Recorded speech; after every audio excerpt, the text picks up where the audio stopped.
నా పేరు మూలా వెంకటరావు అండి. నేను ఏపీసీసీ జనరల్ సెక్రటరీని, అదే సమయంలో Congress party OBC department state చైర్మన్ని. ఈరోజు చంద్రబాబు నాయుడు గారి ఆధ్వర్యంలో సూపర్ సిక్స్ని ముందు వాళ్ళ ఎన్నికల ముందు ప్రకటించారు. అందులో అవి సూపర్ సిక్స్లో 1, 2 పూర్తి చేసి మిగతావి పూర్తి చేయలేదు. ఈ మధ్యలో చాలా సమస్యలు రావడం, వాళ్ళు చేయవలసిన పని సమస్య కింద డైవర్ట్ చేసుకుంటూ చాలా కష్టంగా ఉంది పరిపాలన అంటున్నారు. మరి ఆయన సీనియర్ అనేసి ఆయన పెద్ద ఆయన్ని ఎంచుకొని రాష్ట్రం 14లోనే అధికారం ఇచ్చాం, అలాగే ఇప్పుడు 24లో కూడా మళ్ళీ అధికారం ఇచ్చాం. ఆయన అదే పాట పాడి ఏదో ఒత్తిడికి లోనవుతూ అసలు చేయవలసినవి ఏవి చేయటం లేదండి. ఆయన ఈ కంపల్సరీగా ఆయన సూపర్ సిక్స్ని అమలు పరుస్తూ, అలాగే మంత్రులు ముఖ్యంగా ఆయన సీఎం గారి ఆధ్వర్యంలో ఉన్న మంత్రులందరూ పూర్తిగా జూనియర్స్ అండి.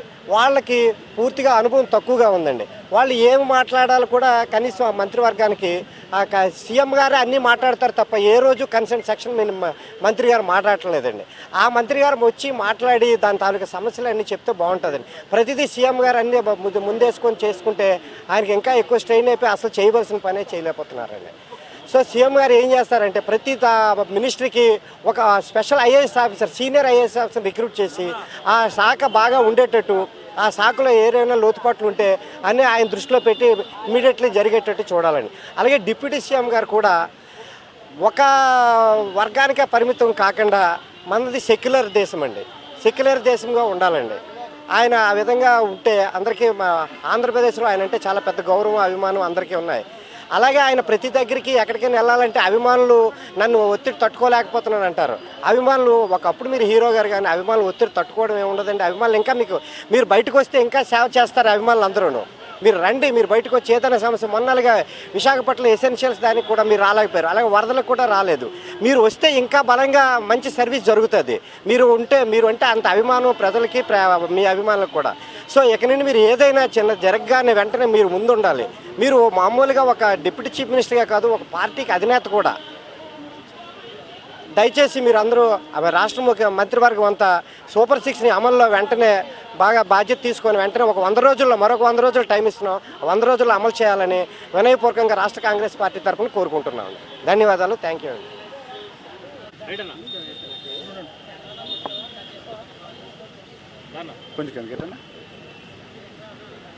ఈరోజు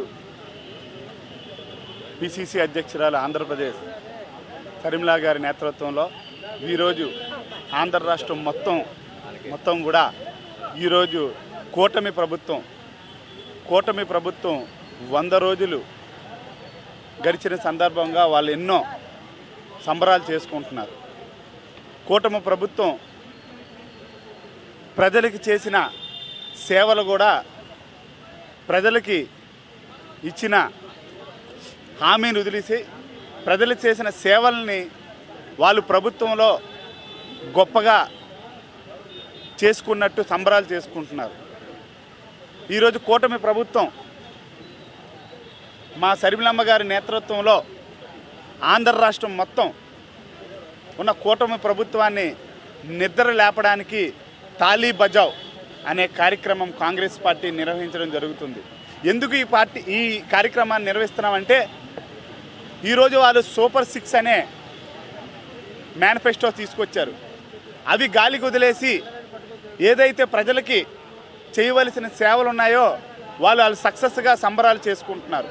అది కాదు, మీరు పెట్టిన సూపర్ 6 నెరవేర్చండి. గత ప్రభుత్వం ఎన్నో స్కీములు తీసుకొచ్చి స్కాములు చేశారు. మరి ఈరోజు ప్రజలు మిమ్మల్ని నమ్మి ఓటేసి సూపర్ 6 నచ్చి మీకు ఓటేసి భారతదేశంలో అత్యధికంగా గెలిపించారు మీ కూటమిని. మరి అలాంటప్పుడు ప్రజలకి మీరు చేయవలసిన సేవలేంటి? మీ సూపర్ 6ని నిర్వహించడం. ఈరోజు ఒక్క పథకం కూడా సూపర్ 6లో ప్రవేశపెట్టలే. ఈరోజు ఉచిత బస్సు కానీ ఉచిత గ్యాస్ కానీ ఈరోజు నీరు గారిస్తారు. నెలలు సంవత్సరాలు అని నీరు గారుస్తున్నారు. ఈరోజు కాంగ్రెస్ ప్రభుత్వాలు ఉన్న తెలంగాణలో వచ్చిన 100 రోజుల్లోనే హామీలన్నీ నెరవేర్చడం జరిగింది. ఆ హామీలన్నీ కూడా కాంగ్రెస్ ప్రభుత్వం చిత్తశుద్ధితో ప్రజలకు అందవేయడం జరిగింది. మీరు తెలంగాణ ఉన్న ప్రభుత్వాన్ని చూసి నేర్చుకోండి. మా రేవంత్ రెడ్డి గారిని చూసి నేర్చుకోండి. ఏ విధంగా ప్రజలకి హామీలు నెరవేర్చాలో అదేవిధంగా కూటమి ప్రభుత్వం ఇప్పుడైనా నిద్ర లేవాలి, లేచి మీ సూపర్ 6ని అమలు చేయాలి, ప్రజలకి సువర్ణ పరిపాలన ఇవ్వాలని మా కాంగ్రెస్ పార్టీ మిమ్మల్ని వేడుకుంటుంది. ధన్యవాదాలు.